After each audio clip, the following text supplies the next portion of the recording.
ಆಶ್ಚರ್ಯಕರ ಘಟನೆ ಅಂತ ಹೇಳಿದರೆ, ನಾವು ಆಗಾಗ ಈ ರೀತಿಯಾದಂತಹ ಒಂದು ಮಾಹಿತಿಗಳನ್ನು ಯೂಟ್ಯೂಬ್ಗಳಲ್ಲಿ ಹಾಕ್ತಾ ಇರ್ತವೆ. ಅದರನ್ನು ಈಗ ನಿನ್ನೆನ ದಿವಸದಲ್ಲಿ ಬೆಂಗಳೂರಿನ ಒಂದು 52 ವರ್ಷದ ವ್ಯಕ್ತಿಯೋರ್ವರು ಕೆಲವೊಂದು ಸಮಸ್ಯೆಗಳಿಂದ ಬಳಲ್ತಾ ಇದ್ದು, ಅದರಲ್ಲೂ ಮುಖ್ಯವಾಗಿ ಕಣ್ಣು ಅವರಿಗೆ ಕಾಣಿಸ್ತಾ ಇಲ್ಲ.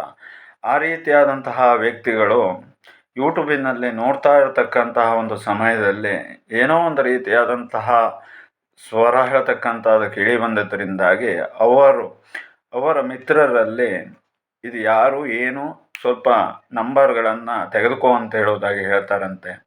ಆಗ ಅವರು ಅದರಲ್ಲಿ ಇರ್ತಕ್ಕಂತಹ ನಂಬರನ್ನು ತೆಗೆದುಕೊಂಡು ನಮಗೆ ಕರೆಯನ್ನು ಮಾಡ್ತಾರೆ. ಸಾಧಾರಣ 1 ಗಂಟೆ 30 ನಿಮಿಷಕ್ಕೆ ನಡೆದಂತಹ ಒಂದು ಘಟನೆ.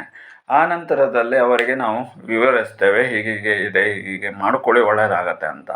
ಅವರು ಆಗ ಸ್ಪಂದನೆಯನ್ನು ಮಾಡ್ತಾರೆ. ಆದರೆ ನಾವು ಕಾರ್ಯದ ನಿಮಿತ್ತದಲ್ಲಿ ಕೆಲವೊಂದು ವಿಚಾರಗಳಲ್ಲಿ ಸ್ವಲ್ಪ ನಿನ್ನೆ ದಿವಸದಲ್ಲಿ ಕೆಲಸ ಕಾರ್ಯಗಳು ಒತ್ತಡದಲ್ಲಿ ಇದ್ದದರಿಂದಾಗಿ 3 ಗಂಟೆ ನಂತರದಲ್ಲಿ ನೋಡುವ ಅಂತ ಹೇಳುವಂಥ ಮಾತನ್ನು ಹೇಳ್ತೇವೆ. ಆಗ ಆ ವ್ಯಕ್ತಿಗಳು ಸಾಧಾರಣ 5 ಗಂಟೆಯ ಸುಮಾರಿನಲ್ಲಿ ನಮಗೆ ಪುನಃ ಮತ್ತೆ ಕರೆಯನ್ನು ಮಾಡ್ತಾರೆ. ಆದರೆ ಆ ಸಮಯದಲ್ಲಿ ನಾವು ಕೆಲಸದ ನಿಮಿತ್ತದಲ್ಲಿ ಇರುವುದರಿಂದ ತೆಗೆದುಕೊಳ್ಳಿಕ್ಕಾಗೋದಿಲ್ಲ.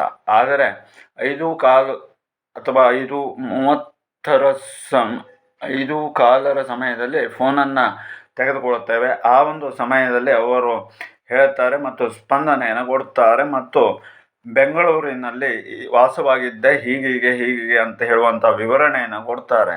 ಆಯಿತು ಅಂತ ಹೇಳುವುದಾಗಿ ಅದಕ್ಕೆ ಸಂಬಂಧಪಟ್ಟು 5:30ಕ್ಕೆ ಸಂಕಲ್ಪ ಹೇಳ್ತಕ್ಕಂಥದ್ದನ್ನು ತೆಗೆದುಕೊಂಡು ಆನಂತರದಲ್ಲೇ 6:30ಕ್ಕೆ ಕರೆಯನ್ನು ಮಾಡಿ ತಿಳಿಸಿ ಅಂತ ಹೇಳುವುದಾಗಿ ಹೇಳ್ತೇವೆ. ಅವರು 6 ತಿಂಗಳಿಂದ ಸೋತು ಸುಣ್ಣವಾಗಿ ಎದ್ದು ಓಡಾಡಲಿಕ್ಕೂ ಸಾಧ್ಯವಾಗದೆ ಕಣ್ಣಿನ ದೃಷ್ಟಿಯನ್ನು ಕಳ್ಕೊಂಡು ಕೂತಿದ್ರು ಅಂತ ಹೇಳಾಯಿತು. ಆಗ ನಾವು ಸ್ಪಂದನೆ ಮಾಡಿದ ನಂತರದಲ್ಲೇ ಅದಕ್ಕೆ ಸೂಕ್ತವಾದಂಥ ಕ್ರಮಾದಿಗಳನ್ನು ತೆಗೆದುಕೊಂಡು 6:40ಕ್ಕೆ ಅವರು ನಮಗೆ ಪುನಃ ಫೋನನ್ನು ಮಾಡ್ತಾರೆ. ಫೋನ್ ಮಾಡಿದ ನಂತರದಲ್ಲೇ ಅವರು ತಿಳಿಸ್ತಾರೆ, ಇಲ್ಲ ಈಗ ಒಂದು ರೀತಿಯಾದಂತಹ ಆತ್ಮಧೈರ್ಯ ಹೇಳ್ತಕ್ಕಂಥದ್ದು ಬಂದಿದೆ ಮತ್ತು ಅಷ್ಟೇ ಅಲ್ಲದೆ ಎನರ್ಜಿ ಬರ್ತಾ ಇದೆ ಮತ್ತು ಕಾಲುಗಳೆಲ್ಲ ಹಗುರ ಆಗ್ತಾ ಇದ್ದಾವೆ.